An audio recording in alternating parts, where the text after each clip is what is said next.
Today we will explore the different types of soldiers that made up medieval European armies, from the humble peasants summoned in haste to the armored knights who dominated the battlefields. In this documentary, we will dive into the lives, equipment, and tactics of these figures who shaped centuries of conflict and forever transformed the art of war in the West. Before continuing with the video, remember to subscribe to the channel for more documentary narratives like this. Imagine an open field somewhere in Europe at some point between the 11th and 15th centuries. The sun has not yet fully broken over the horizon, and the sound of hundreds of men moving in the dark can already be heard. There is the metallic clink of armor being adjusted, the dull thud of boots treading on damp earth, and the nervous murmur of voices trying to contain their fear. These men came from different places, carry different weapons, and possess completely distinct levels of training. Some are war professionals, molded from childhood for combat. Others are farmers who, just a few days earlier, were ploughing their fields and tending to their cattle. Together, they form a medieval army, a military force that, despite its apparent disorganization, obeyed a complex hierarchy and functioned like a machine where every part, however fragile, had its role. To understand how these war machines worked, one must look at each type of soldier that composed them, understand where they came from, what they wore, how they fought, and above all, why they were there. Because the history of medieval armies is not just the history of great knights and their heroic deeds. It is also the history of thousands of anonymous men whose presence on the battlefields was as essential as it was invisible in official records. It is these men, from the humblest to the most privileged, whom we are going to meet now. Let us begin with the base of this entire military structure, the soldiers who were most numerous and, paradoxically, the most forgotten by history. In the early centuries of the Middle Ages, and often during the central period of this long historical interval, the backbone of many European armies was formed by common men. They were not professional warriors. They were farmers, artisans, merchants, and rural workers, people who lived their daily lives far from the battlefields, and who, when summoned by their lords, or by the king himself, left everything behind and marched toward war. This summons was known by different names depending on the region, but the principle was essentially the same throughout feudal Europe. Free men had the obligation to provide military service in exchange for protection and the lands they occupied under the authority of their lords. In Anglo-Saxon England, this system was called the fyrd, an Old English word that originally meant something like an expedition or journey. The fyrd was a regional militia in which every free man of a shire was obliged to serve. Those who refused military service were subject to fines proportional to their social status or even the loss of their lands, revealing how the obligation to fight was deeply intertwined with land ownership and the vassalage relationships that defined that world. However, the fyrd was not a static force. It evolved considerably over the centuries, especially in response to the devastating Viking invasions that plagued England from the late 8th century onward. It was during the reign of Alfred the Great, who ruled Wessex between 871 and 899, that the most significant reforms were implemented. Alfred realized that the existing system did not allow for troops to be gathered quickly enough to intercept the agile Norse invaders. The solution he found was to transform the fyrd from a sporadic summons into something closer to a standing force. He divided the army into two, rotating contingents, so that there was always half the force on active service, while the other half remained at home tending to their properties and crops. Additionally, Alfred established a system of 33 fortified towns, known as burhs, strategically distributed throughout his kingdom. This reorganization made the fyrd much more efficient, and thanks to these reforms, in less than 2 decades after Alfred's death, most of the territory controlled by the Danes in England had been reconquered. But let us return to the common men who composed these forces. In France and the Holy Roman Empire, similar systems of military summons existed alongside the English fyrd. Recruitment records and municipal documents from the 11th to the 13th centuries attest to the existence of similar levies in various regions of the European continent. In all these locations, the principle was the same. When the Lord called, his subordinates had the obligation to respond. And they responded, often with whatever they had at hand. The equipment of these summoned soldiers varied enormously. Some appeared with a spear and a small shield, the minimum necessary to maintain a combat line. Others came armed with nothing more than a wood-cutting axe and thick clothing that offered minimal protection against any type of weapon.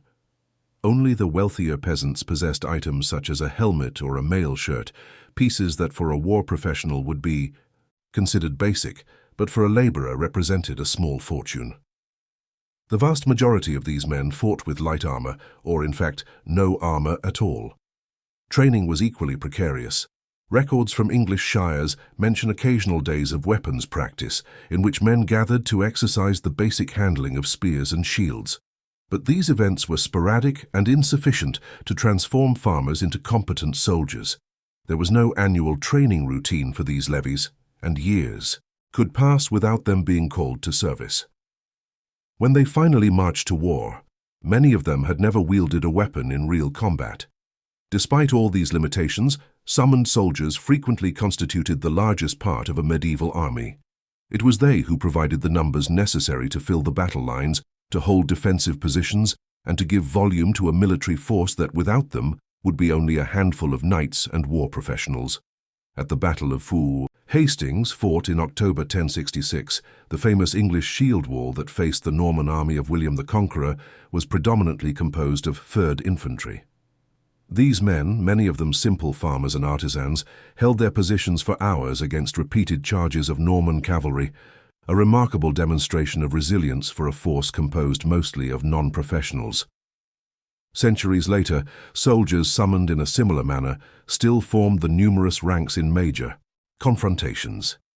At the Battle of Falkirk in 1298, during the Wars of Scottish Independence, the summoned infantry played a central role in the composition of the armies.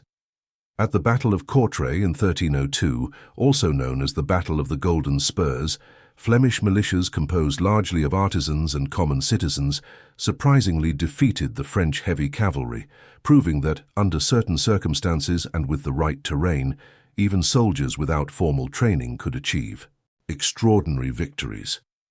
These men were rarely decisive on their own, but they provided something no army could do without: numbers. They held lines, reinforced defensive positions, protected flanks, and, when necessary, absorbed the impact of enemy charges so that more skilled troops could counterattack. Without them, medieval armies simply would not have existed as we know them. However, as we move forward in the medieval chronology, especially in the 14th and 15th centuries, this model of mass summons began to change.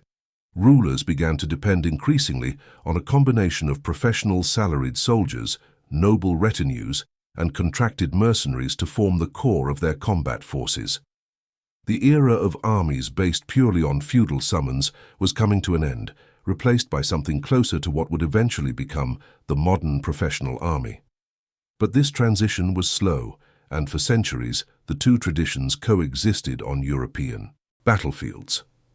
Moving up a step in the medieval military hierarchy, we find a category of soldiers who occupied an intermediate space between the summoned peasants and the elite warriors. These were the infantry sergeants, men more reliable than the simple levies, though still far from the top of the military pyramid. These soldiers came from a modest social stratum, yet one slightly higher than that of common laborers. They were free men from the cities, small landowners, or long-serving servants who had access to better equipment and who trained more regularly than the occasional levies. Many sergeants served year-round in castle garrisons or as part of a nobleman's standing force. This continuity in service provided them with something that rural levies rarely had: practical experience and familiarity with the routines of combat. A typical infantry sergeant carried a spear as his primary weapon, complemented by a short sword or a falchion, a wide, heavy blade especially effective in close-quarters combat. On his head, he usually wore an iron hat, the so-called kettle hat, whose wide brims offered protection against blows coming from above, something particularly useful for soldiers who frequently fought beneath mounted knights or under the walls of besieged fortresses. The body was protected by a padded gambeson, a garment made of several layers of thick fabric that, despite its simple appearance, was surprisingly effective at absorbing the impact of blows and even stopping arrows fired from a distance. Some luckier sergeants complemented this protection with partial pieces of chainmail. What truly distinguished the sergeants from the summoned soldiers, however, was not just the superior equipment. It was the ability to maintain formation on the battlefield and to execute basic combat maneuvers with discipline and coordination. Maintaining a cohesive infantry line under the pressure of a cavalry charge or during the chaos of melee combat required more than individual courage. It required repeated training, trust in the comrades beside them, and the ability to obey commands even when the survival instinct screamed to run. These were skills that the sergeants possessed and that the rural levies often lacked. Infantry sergeants appear frequently in the records of the armies of the Crusader states, where they performed crucial roles as disciplined infantry. At the Battle of Montgisard, fought in 1177 in the Holy Land, foot sergeants fought alongside knights and religious military orders against the forces of Sultan Saladin. This battle demonstrated how the combination of organized infantry with heavy cavalry could produce devastating results, even against a numerically superior enemy. In Western Europe, sergeants fulfilled equally essential, though less glamorous, functions. They guarded city walls, escorted tax convoys through dangerous roads, and reinforced the cavalry during major military campaigns. Their role was fundamentally one of support, holding the front line, supporting the knights in their charges, and controlling strategic points such as bridges, passes, and fortifications. Without them, the medieval cavalry, however impressive it might be in a charge, was vulnerable to counterattacks and encirclement. The sergeants were the foundation upon which the most spectacular actions of the mounted warriors rested. Now, let us leave the muddy ground of the infantry lines for a moment and turn our attention to a type of soldier who, although also fighting on foot, exerted his influence at distances that most melee combatants would never reach. We are talking about the archers, men whose skills with the bow and arrow became one of the most devastating forces of late medieval warfare. It is important to note from the outset that the availability and effectiveness of archers varied enormously from region to region. Nowhere in medieval Europe did the longbow reach the same prominence as in England and Wales. In these lands, a series of laws and royal mandates created the conditions for the emergence of a true class of elite archers, trained from childhood in the art of handling the longbow, a weapon that measured approximately the height of an adult man, about 6 feet, and required extraordinary physical strength to be used effectively. The history of the English longbow as a dominant weapon on the battlefield dates back to the reign of Edward I, who ruled England between 1272 and 1307. It was during his campaigns in Wales that the English experienced firsthand the devastating power of the Welsh archers, who used the longbow in ambushes and short-range attacks with terrible results for the invaders. Upon conquering Wales, Edward incorporated the Welsh archers into the English army and realized the potential that this weapon represented for large-scale warfare. From then on, royal decrees began to require that men practice regularly with the bow. There are records that Edward went so far as to ban all sports on Sundays except for archery practice, thus ensuring that his subjects maintained the skills necessary to serve as archers in times of war. This policy of compulsory training produced extraordinary results over the following generations. The longbow was not a weapon that could be mastered in weeks or months. It took years of continuous practice, from childhood, to develop the strength in the arms, shoulders, and back necessary to pull the string of a bow with a draw weight that could exceed 130 pounds, 60 kilograms. The skeletons of medieval archers found by archaeologists show characteristic bone deformations in the arms and shoulders, silent testimonies to a lifetime dedicated to this art.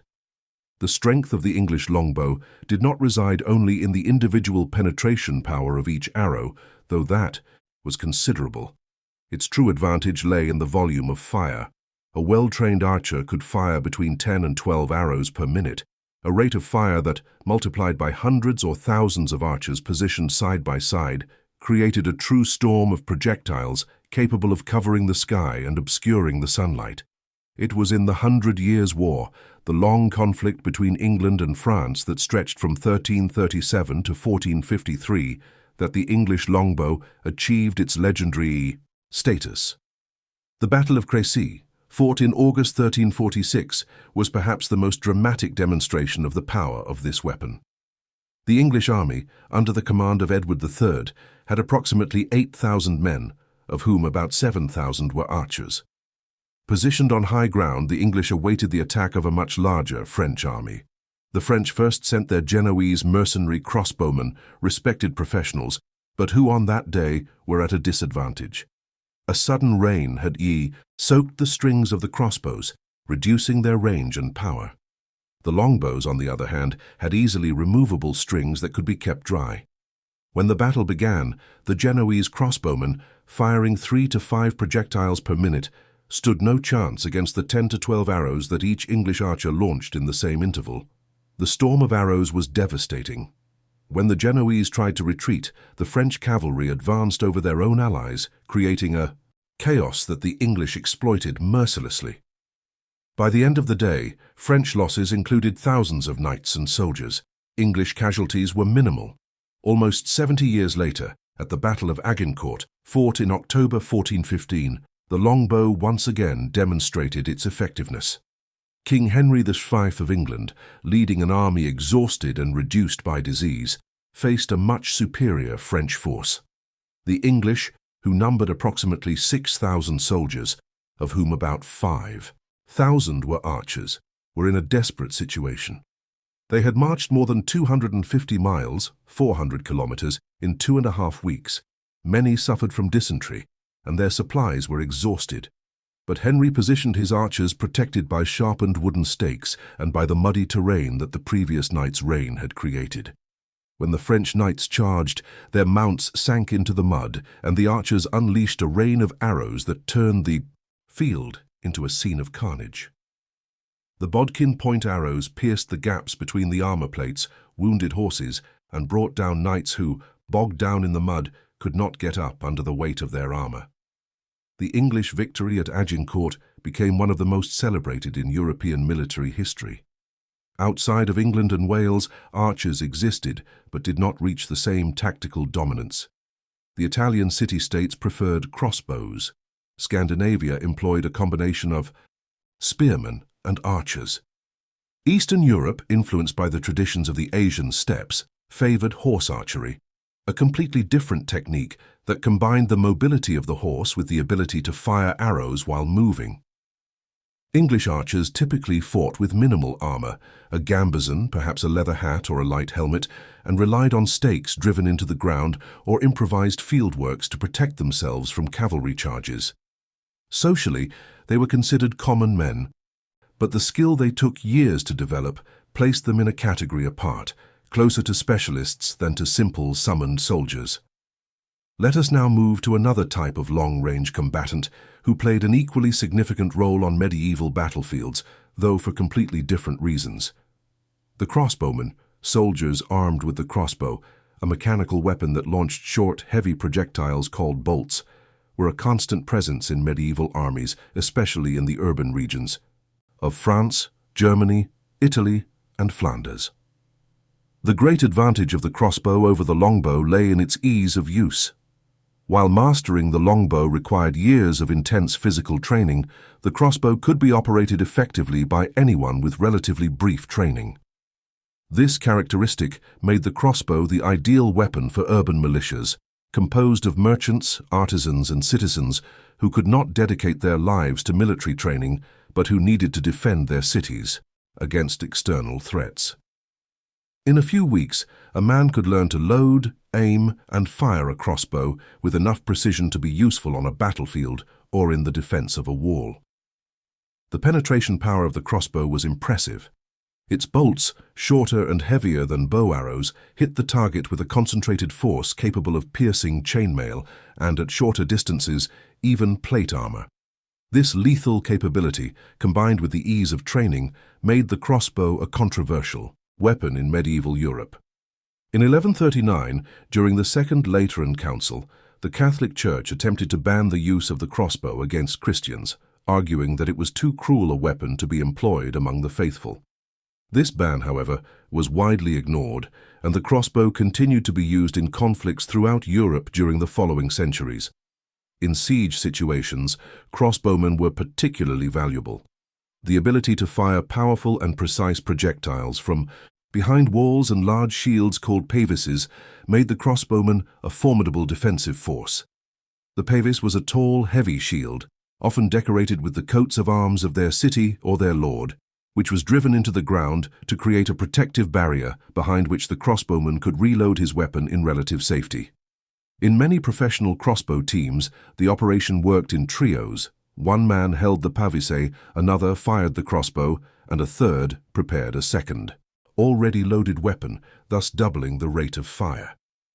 Among all the crossbowmen of medieval Europe, no group achieved the fame of the Genoese crossbowmen, mercenaries originating from the Republic of Genoa on the Italian Ligurian coast. These professional soldiers, organized and trained in the city of Genoa by the corporation of the Ballistri, were feared throughout the continent and fought in campaigns from Spain to the Holy Land. The Genoese crossbowmen gained prominence as early as the First Crusade, when the Genoese commander William Embriaco employed them during the siege of Jerusalem. In the following crusades, they continued to play crucial roles, including at the Battle of Jaffa in 1192 during the Third Crusade. In addition to the crossbow itself, the Genoese crossbowmen carried a dagger for close-quarters combat, a light metal helmet, a gorget for neck protection, a short mail shirt, and, evidently, the indispensable pavise. This combination of equipment made them surprisingly versatile, capable of acting in both pitched battles and sieges, and even in naval combat, where the Republic of Genoa employed them frequently. The history of the Genoese crossbowmen, however, also includes tragic episodes.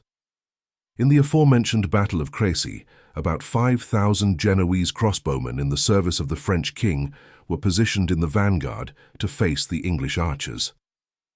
But the hurried march had left behind the pavises and extra ammunition, forcing them to fight unprotected. With the strings of their crossbows soaked by the rain and facing the storm of English arrows, the Genoese tried to retreat. The commander Ottone Doria ordered the withdrawal, but the French knights behind them interpreted the retreat as cowardice and advanced over their own allies, killing many, including Doria himself. It was one of the most tragic episodes of medieval warfare, revealing the fatal tensions between foreign mercenaries and the nobility who hired them. Despite this setback at Crécy, crossbowmen remained a relevant force on European battlefields for more than a century. They filled a crucial need in medieval armies: the ability to provide high-power missile fire with a relatively short training time, offering cities and armies an effective and accessible ranged force. Let us move forward now to a transformation that profoundly altered the nature of land warfare in the late medieval Europe. From the 14th century onward, a new form of infantry began to emerge in the mountainous regions of the Alps, particularly in the Swiss cantons, which would eventually redraw the balance of power on European battlefields. We are talking about the pikemen, soldiers armed with extraordinarily long spears called pikes, which could reach 14 to 18 feet, 4 to 5.5 meters, in length. To understand the rise of the Swiss pikemen, one must understand the context in which they emerged. The Swiss cantons were communities of free peasants who, by the 13th century, had accumulated wealth through transalpine trade, assisting merchants in transporting goods through the Alpine passes. Hard lives in an unforgiving climate, where self-sufficiency was essential, produced excellent infantry soldiers. When the Swiss Confederacy broke away from the Holy Roman Empire, this independence infuriated Leopold I, Duke of Austria, who in 1315 sent a Habsburg army to force the cantons back into the empire. Leopold believed it would be an easy victory against poorly armed peasants. What happened next, at the Battle of Morgarten, changed the way war would be fought in medieval Europe. The Swiss, with a force estimated at about 1,500 men, ambushed the Austrian army of approximately 5,000 soldiers, including 2,000 knights, on a narrow mountain road next to Lake Egerie. Using the terrain to their advantage with remarkable mastery, the Swiss rolled rocks and logs down the mountain onto the surprised Austrians, creating chaos and panic in the enemy ranks before descending in close formation for hand-to-hand combat. The result was a catastrophic defeat for the Habsburgs. It is estimated that about 1,500 Austrians lost their lives, many of them drowned in the lake while trying to flee, while Swiss losses were minimal, perhaps only a dozen men. Morgarten had two lasting consequences. It gave the Swiss the confidence to expand their military activity and instilled in the minds of their commanders the idea that they would always need to take the offensive to obtain quick and decisive results. Unlike the simple levies of spearmen that existed before, Swiss pikeman formations required rigorous discipline and trained coordination. The pikemen did not fight as individuals, but as a cohesive unit, a dense block whose spears formed a forest of steel points impenetrable to any cavalry. At the Battle of Laupen in 1339, the Swiss formations evolved into the true battle square, proving their effectiveness by defeating a combined force of knights and infantry. The Swiss square could move with surprising speed, and when attacked by cavalry, the pikemen turned outward and lowered their weapons, creating a defensive formation called the hedgehog. In the center of the square, halberdiers armed with halberds waited to face any enemy who penetrated the wall of pikes. The success of the Swiss pikemen reshaped European warfare so profoundly that within a few decades, France, Burgundy, and the Holy Roman Empire began to adopt similar units in their own armies. Every major prince in Europe hired Swiss troops or established units that imitated their weapons and methods, such as the famous German Landsknechte, mercenaries who copied Swiss tactics and developed some innovations of their own, including the use of the great two-handed sword, known as the Zweihänder, designed specifically to break and push away enemy pikes and open a path for other units to advance. The armor of the pikemen varied, but many used simple helmets and gambesons. Elite elements within the formation carried halberds and heavier armor. As their military and economic fortunes improved, Swiss pikemen gradually equipped themselves with steel helmets and breastplates, although there was never complete standardization of armor among the common soldiers. The combatants inside the square continued to use leather jackets or padded gambesons. Pikemen were decisive in both offensive charges and defensive positions. By the 15th century, pikeman formations had become the dominant style of infantry on the European continent, paving the way for the famous Swiss and Landsknechte armies of the early Renaissance. The era of the absolute supremacy of heavy cavalry on European battlefields was coming to an end, and it was the pikemen, common men, armed with extraordinarily long spears, who heralded this transformation. However, the decline of the Swiss pikemen would also arrive, driven by the emergence of a new technology that would change the face of war forever. In the Italian wars of the early 16th century, Swiss pikeman formations began to suffer devastating losses against firearms. At the Battle of Bicocca in 1522, Swiss mercenaries in the service of the French king repeatedly tried to assault a defensive position held by arquebusiers and artillery. The result was an unprecedented disaster. The era of the pike as the supreme weapon was ending, gradually replaced by the musket and the cannon. But let us step back a bit in the chronology and turn our attention to a category of soldier that represented the professional heart of medieval armies. The men-at-arms, as they were called, formed the combat corps of many European military forces throughout the entire Middle Ages. Unlike summoned soldiers or infantry sergeants, men-at-arms served year-round and trained continuously. They were war professionals in the fullest sense of the term, men whose lives revolved around combat and preparation for it. Some fought on horseback, others on foot, depending on the needs of the specific campaign in which they were involved. This versatility was one of their greatest qualities. A man-at-arms was trained to fight in both situations, mounted or dismounted, and his tactical adaptability made him an invaluable resource for any commander. These soldiers typically used high-quality armor. In earlier centuries, the primary protection was chainmail, a garment composed of thousands of interlocking metal rings that offered excellent protection against cuts and thrusts. Over time, chainmail was gradually complemented and eventually replaced by steel plate armor, which offered even greater protection against the increasingly powerful weapons emerging on the battlefields. Their weapons included swords, war axes, spears, maces, and poleaxes, versatile polearms that combined elements of an axe, a hammer, and a spear point. Men-at-arms fought in close, disciplined formations and frequently served as shock troops. The presence of men-at-arms is extensively documented during the 100 Years' War. They appear in the records of practically every major battle of that conflict. At Crécy in 1346, English men-at-arms fought side by side with the archers who devastated the French lines. At Poitiers in 1356, where the Black Prince captured the King of France himself, John II, the men-at-arms played a central role in both the defense and the decisive counterattack. At Agincourt in 1415, a tactic that became increasingly common was employed with great effectiveness. The English men-at-arms dismounted and fought on foot, forming a cohesive defensive line that resisted the charges of the French cavalry. This tactic of dismounted combat significantly improved the cohesion of the formation against cavalry charges, as it eliminated the risk of horses panicking and breaking the line, something that frequently happened when men-at-arms fought mounted. This tactical evolution is revealing of a broader change in medieval warfare. As battlefields became more lethal, with archers and crossbowmen capable of decimating cavalry from a distance, men-at-arms had to adapt. The romantic image of the knight galloping in a glorious charge against the enemy, although it never completely disappeared, was progressively replaced by the more pragmatic reality of combat on foot, where discipline, heavy armor, and professional training were more valuable than the speed of a horse.